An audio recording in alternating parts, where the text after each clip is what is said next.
அஸ்ஸலாமு அலைக்கும் மக்களே, வெல்கம் டு அல்ஜாஸ் கிச்சன். இன்றைக்கி சொரக்காய் சூடக்கருவாடு கூட்டு எப்படி பண்ணலான்னு பார்க்கலாமா? வாங்க வீடியோக்குள்ளே போகலாம். நல்லா சொரக்காயை கட் பண்ணி வச்சுக்கிடலாம். ஒரு 3 தக்காளி, ஒரு 2 வெங்காயம், ஒரு 5-6 பச்சை மிளகாய் காரத்துக்கு ஏற்ப போட்டு ஒரு குக்கரில் போட்டுடலாம். குக்கரில் ஒரு 3 விசில் போடணும். ஒரு 1/4 ஸ்பூன் மஞ்சள் தூள், ஒரு 1/2 ஸ்பூன் சால்ட், நம்ம கூட்டுக்கு தேவையான ஆயில் கொஞ்சமாக ஊற்றிக்கிடலாம். அதில் ஊற்றிட்டு ஒரு முறை கலந்து விட்டுக்கிடலாம். கலந்து விட்டுட்டு 2 அல்லது 3 விஜில்ஸ் போட்டுடலாம். அதுக்குள்ளே இப்போ நம்ம அது விஜில்ஸ் பக்கத்தில் வேகட்டும். இப்போ நம்ம சூடக்கருவாடை சுத்தம் பண்ணிக்கிடலாம். மேலே உள்ள ஸ்லாம்பெல்லாம் எடுத்துகிட்டு உள்ளாக்க முள்ளும் எடுத்துகிட்டு இப்போ நான் வீடியோவில் உங்களுக்கு எப்படி காமிச்சிருக்கேனோ அதே மாதிரியே க்ளீன் பண்ணிக்கிடலாம். க்ளீன் பண்ணிட்டு இப்போ கடாய் ஸ்டவ்வில் வச்சிடலாம். கடாய் ஸ்டவ்வில் வச்சுட்டு இப்போ சூடக்கருவாடை அதில் வறுத்து எடுத்துக்கிடலாம். ஆயில் எதுவுமே இல்லாமல் வறுத்து எடுத்துக்கிடலாம்.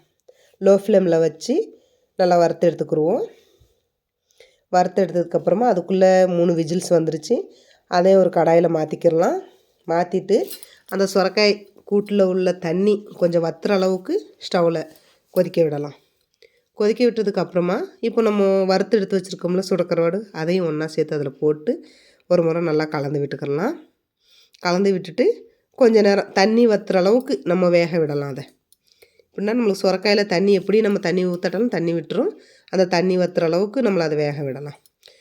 வேக விட்டுட்டு ஸ்டவ் ஆஃப் பண்ணிக்கலாம். அவ்வளோதாங்க, சொரக்காய் சூடக்கருவாடு கூட்டு ரெடி. நீங்களும் ஒரு முறை ட்ரை பண்ணுங்கள். எப்படி வந்துச்சுன்னு காமெண்ட்டில் வைங்க.